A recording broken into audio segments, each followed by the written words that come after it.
नमस्कार भाइयों, आपका शर्मा हिंदी स्टडी पॉइंट में स्वागत है।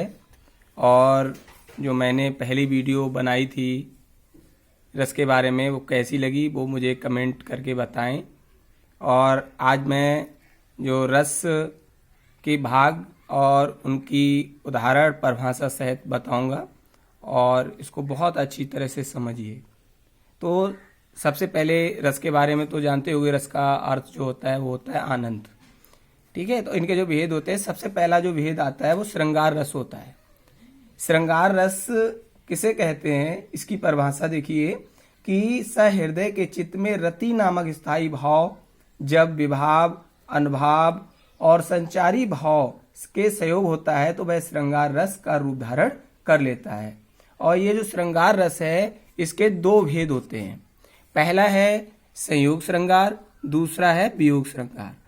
ये तो आप जानते ही होंगे कि संयोग का मतलब क्या होता है, वियोग का मतलब क्या होता है। संयोग का मतलब होता है मिलना और वियोग का जो अर्थ होता है वह होता है बिछड़ना। तो सबसे पहले हम संयोग श्रृंगार के बारे में इसकी परिभाषा और उदाहरण बताता हूँ। इसमें है कि संयोग श्रृंगार में कि नायक और नायिका के मिलन का वर्णन जो होता है वह संयोग श्रृंगार कहलाता है, कि जहाँ पर नायक और नायिका का जो मिलन होता है। इसमें जैसे उदाहरण के तौर में अगर हम लेते हैं तो उदाहरण इसमें आता है कि कौन हो तुम बसंत के दूत, बिरस पतझड़ में रत सुकुमार, घन तिमिर में चपल ताके, रेख तपन में शीतल मंद बयार। तो ये इसका संयोग श्रृंगार का उदाहरण था। दूसरा आता है वियोग श्रृंगार। तो वियोग श्रृंगार में कि जिस रचना में नायक और नायिका के मिलन का अभाव रहता है और विरह वर्णन होता है, वहाँ वियोग श्रृंगार कहा जाता है उसे। तो इसका जो उदाहरण आता है वियोग श्रृंगार का, वह होता है मेरे प्यारे नव जलद के कंज से नेत्र वाले, जाके आए ना मधुबन से और ना भेजा संदेशा, मैं रो रो के प्रिय विरह में बावली हो रही हूँ, और जाके मेरी सब दुख कथा श्याम को तू सुना दे। यहाँ पर जो संयोग श्रृंगार जहाँ पे कृष्ण राधा का मिलन होता है वो संयोग श्रृंगार में, वहाँ पर आप उदाहरण कोई सा भी लिख सकते हो। और जहाँ पर चाहे राधा का विषण हो, चाहे किसी नायक नायिका, कोई सा भी अगर उदाहरण आप यहाँ पर लिखना चाहो तो आपका सही माना जाएगा। इसमें कोई गलती वाली बात नहीं होती है। ये संयोग वियोग में इतना ही अंतर होता है। आगे जो दूसरा पॉइंट आपका आता है हास्य रस। तो हास्य रस का क्या होता है कि इसकी पहले परिभाषा देखिए कि अपने अथवा पराये प्रधान वचन अथवा क्रियाकलाप आदि से उत्पन्न हुआ हास्य नामक स्थायी भाव विभाव, अनुभाव और संचारी भाव के सहयोग से हास्य रस का रूप ग्रहण करता है, वहीं पर हास्य रस कहलाता है। इसका जैसे कि आपने हास्य रस में आप बहुत से ऐसे उदाहरण हैं। हम किसी को उदाहरण को एक जो आज के फिल्मी स्टार दुनिया में जो गाने होते हैं, गाने के भी एक उदाहरण हम लिख सकते हैं अगर जहाँ पर हास्य की बात आए, हंसी की बात आए। तो यहाँ पर मैं एक उदाहरण लेता हूँ हास्य रस का कि मातः पितः उरन वह नीके, और गुर रेड रहा सोच बढ़ जी के। ये रामचरितमानस का है, तुलसीदास जी ने इसको लिखा है हास्य रस में। ठीक है, आप इसको भी लिख सकते हो। अगला आता है आपका करोड़ रस। तो करोड़ रस क्या होता है कि इसकी परिभाषा देखिए कि शोक स्थायी भाव विभाव, अनुभाव और संचारी भाव के सहयोग से करोड़ रस की दशा को प्राप्त होता है, वही करोड़ रस होता है। तो करोड़ रस के भी कई उदाहरण ऐसे हैं कि आप कहीं का लिख सकते हो। जैसे जहाँ पर अगर राजा दशरथ की जब मृत्यु हुई थी तो उनकी जो नारियां थीं उनके रूप तेज को देख देख कर उसका बखान कर रही थीं, तो आप वो भी एक उदाहरण लिख सकते हो। तो वो उदाहरण ये है कि शोक विकल सब रोभय रानी, रूप सीलवल तेज बखानी। एक दूसरा उदाहरण अगर आप लिखना चाहो तो ये भी लिख सकते हो कि जहाँ पर लक्ष्मण की मूर्छा और राम विलाप प्रस्तुत किया गया है, तो वहां पर है जथा पंग बिन खग अत दीना, मन बिन फन कव कर हीना, और असमम जीवन बंधु बिन तोही, जो जड़ देव जियावई मोही। तो एक दो उदाहरण हो सकते हैं, यहाँ पर आप लिख सकते हो। आगे जो आपके सामने है रौद्र रस। कि रौद्र रस क्या होता है कि जहाँ पर विभाव, अनुभाव और संचारी भाव के सहयोग से क्रोध नामक स्थायी भाव रौद्र रस का रूप धारण कर लेता है, वही रौद्र रस कहलाता है। अब रौद्र रस के बारे में मैंने आपको बताया भी था कि जैसे कि अगर कहीं लक्ष्मण जो लंका में जब हनुमान जी ने आग लगाई थी तो वहां पर उनके बहुत रौद्र रूप प्रकट था, बहुत अलग भयंकर रूप था। तो मैं वहां का एक उदाहरण आपके लिए बता रहा हूं। तो इसमें है कि ज्वललाट पर अदम्भ तेज वर्तमान था, प्रचंड मान भंग जन क्रोध वर्तमान था, और जलवंत पुच्छ बाहु व्योम में उछालते हुए, आरत पर आसहा अग्नि दृष्ट डालते हुए, उठे कि दिगंत में अवर्ण ज्योति छा गई, कपीस के शरीर में प्रभा स्वयं समा गई। तो ये यहाँ पर जब वहाँ की बात हमने कही है कि इस पद में जो लंका में हनुमान जी की पूंछ को जलाए जाने पर उनकी जो प्रतिक्रियाओं का वर्णन हुआ था, हनुमान जी ने क्या क्या अपनी अपनी प्रतिक्रियाएं वहां पर की थी, तो वहां का ये वर्णन है। तो यहाँ क्रोध स्थायी भाव हो जाता है और हनुमान एक आश्रय हो जाता है, शत्रु आलम्बन हो जाता है, राक्षसों के सामने पड़ना एक उद्दीपन हो जाता है, पूंछ का आकाश में उछालना, अग्नि दृष्टि डालना, तन का तेज आदि का अनुभव है, या वे चपलता गुरता संचारी भाव भी हैं इसमें प्रकट हुए हैं। इन सबसे पुष्ट क्रोध स्थायी भाव रौद्र रस का भी रूप धारण कर लेता है। अगला 5वां आता है आपका वीर रस, कि इसमें क्या होता है कि वीर रस की जहां पर वीरता की बात कही गई हो, हमने आपको बताए थे, इनके स्थायी भाव भी हमने पहले जो वीडियो बनाई थी उसमें है। तो उसमें वीर रस है कि विभाव अनुभाव और संचारी भाव के सहयोग से उत्साह नामक स्थायी भाव वीर रस की दशा को प्राप्त करता है। तो वहीं पर आप वीर रस उत्पन्न होता है, प्रकट होता है। तो इसका एक जैसे उदाहरण है कि आए होंगे यदि भरत कुमत वंश में वन में, तो मैंने ये संकल्प किया है मन में, उनको इस सर का लक्ष्य चुनूंगा क्षण में, अप्रतिषेध आपका भी ना सुनूंगा रण में। ये मैथिली शरण गुप्ता की एक पंक्ति है। ये साकेत जो कक्षा 12 की जो किताब है साकेत, उसमें एक चैप्टर पद है, उससे लिया गया है। और इसमें इस पद में उत्साह जो नामक स्थायी भाव है, लक्ष्मण आश्रय और भरत आलंबन, उनके वन में आगमन का समाचार उद्दीपन है, और लक्ष्मण के वचन अनुभाव है, उत्सुकता उग्रता चपलता संचारी भाव है। इसमें पुष्ट होकर स्थायी भाव का वीर रस की दशा को भी प्राप्त करता है। अब अगला पॉइंट आता है भयानक रस, कि भयानक रस क्या होता है।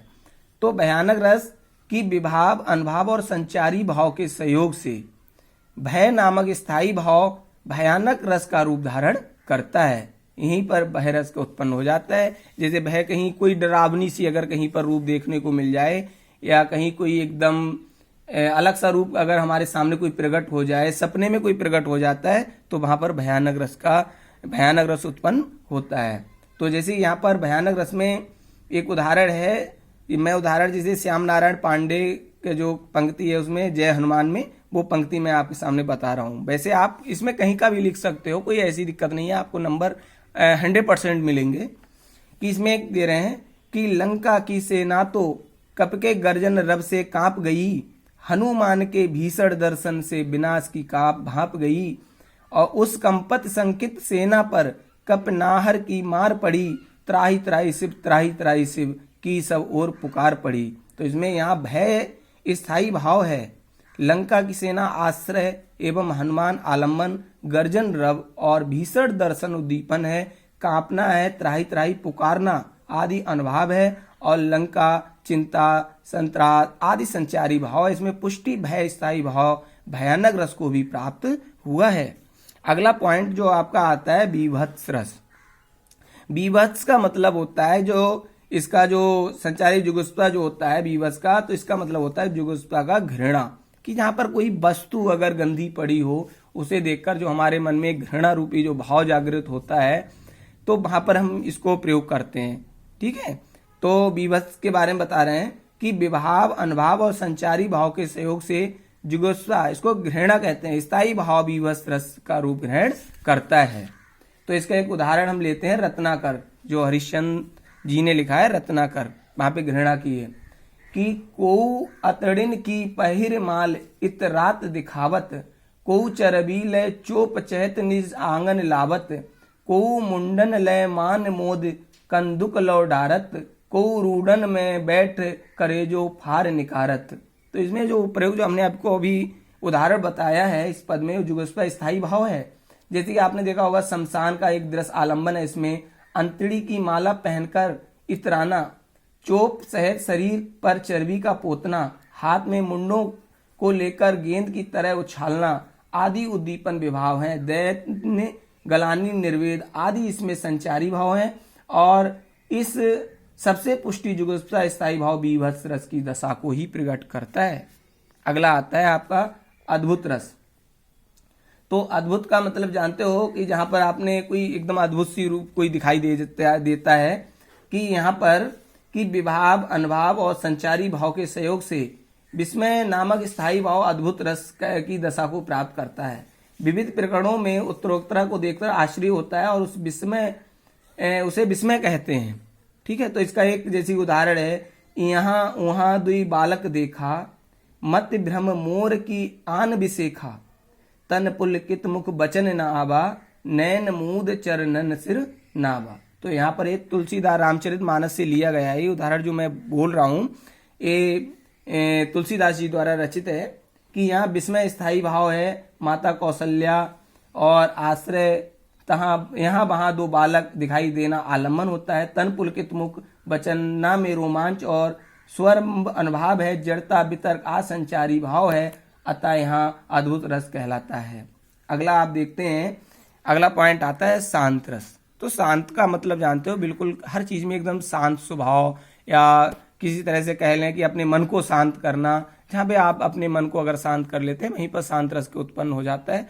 तो इसमें जो आता है कि विभाव, अनुभाव और संचारी भाव के सहयोग से निर्वेद नामक स्थायी भाव शांत रस का रूप ग्रहण करता है। इसमें एक उदाहरण मैं आपको प्रस्तुत कर रहा हूँ। ये उदाहरण विनय पत्रिका से लिया गया है, जो इंटर क्लास में विनय पत्रिका जो चैप्टर है वहां से लिया है। तुलसीदास जी द्वारा ये रचित है कि अबलो नसानी अब न नसिहो, राम कृपा भव निशा सिरानी, जागे फिर न डसिहो, और पायो नाम चार चिंतामन, उर करते न खसियो, और श्याम रूप सुच रुच कसौटी, चित्त कंचे कसियो, और परबस जान हसो इंद्र निज बस है न हसियो, और मन मधुकरपन कर तुलसी रघुपत पर कमल बसियो। ये यहाँ पर एक उदाहरण इसका हुआ। अगला आता है बात्सल रस। तो बात्सल रस जो होता है, ये बत्सल भी इसको बोलते हैं। तो बात्सल नामक स्थायी भाव विभाव, अनुभाव और संचारी भाव के सहयोग से जो बात्सल रस स्पष्ट होता है, तो इसमें बता दें कि जहाँ पर किसी बच्चे को अपने माता को बच्चे के प्रति जो प्रेम होता है वह प्रेम बात्सल रस में आ जाता है। तो यहाँ पर एक उदाहरण मैं आपको बता रहा हूँ, ये सूरसागर से लिया गया है, सूरदासी ने इसके द्वारा रचित है।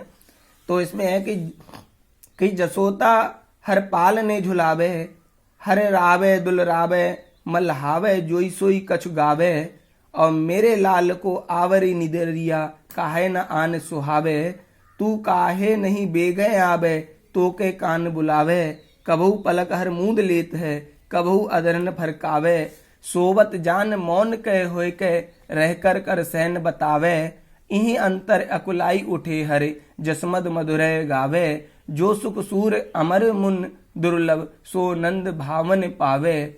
और तो इसमें इस उदाहरण में स्पष्ट करता हूं मैं कि इसमें बात्सल स्थायी भाव है, सहयोग और यशोदा आश्रय और कृष्ण आलम्बन है, यशोदा का गीत गाना आदि अनुभाव है। इससे पुष्टि बात्सल स्थायी भाव रस दशा को प्राप्त होता है। तो भाइयों, मेरी आज इतनी वीडियो है, और अगर इसमें कोई मिस्टेक होती है तो मेरे लिए आप कमेंट करके ज़रूर बताएं, जिससे मैं आने वाली जो वीडियो उसमें सुधार कर सकूं, और आपको मैं जिसके जो नोट्स होंगे वो PDF के माध्यम से मेरे लिंक पे जाकर आप इसको देख सकते हो।